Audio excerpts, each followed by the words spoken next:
Okay, habari za michezo.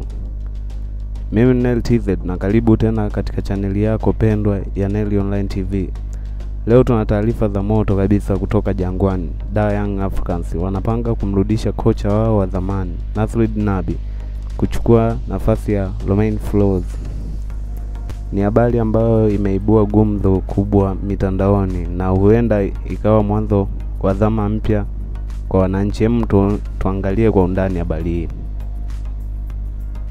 Kwa mujibu wa taarifa nilizopokea kutoka Dar es Salaam, Young Africans, hii inakuja siku moja tu baada ya watani wao wa jadi Simba Sport Club kumtangaza kocha mpya wa timu hiyo.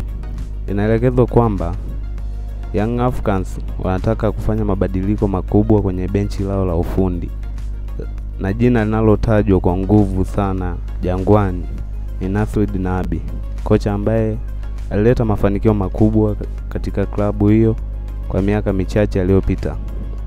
Nabi kwa sasa yupo kwenye mgogoro mkubwa na klabu yake ya Afrika Kusini Kaizer Chiefs, lakini ameshaonekana hapa Tanzania na inasemekana atakaa kwa wiki moja.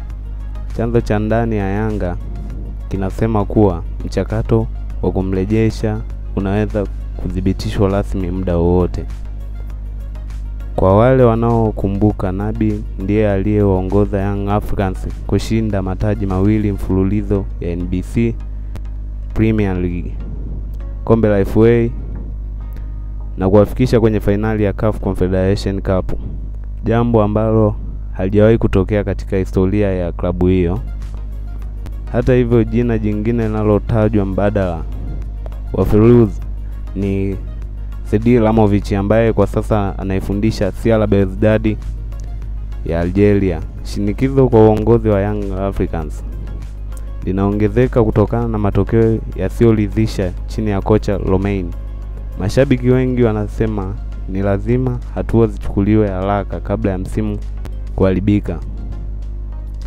Kwa hiyo hali ya ndani ya Young Africans inaonekana kuwa moto. Je, ni kweli Nabi anarudi Jangwani?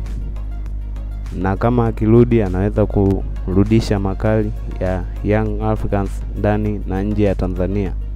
Tuambie maoni yako kwenye upande wa comment. Pia usahau kusubscribe, kulike na kushare video hii kwa mashabiki wengine wa michezo. Mimi ni Nel TZ na hii ni Nel Online TV. Okay.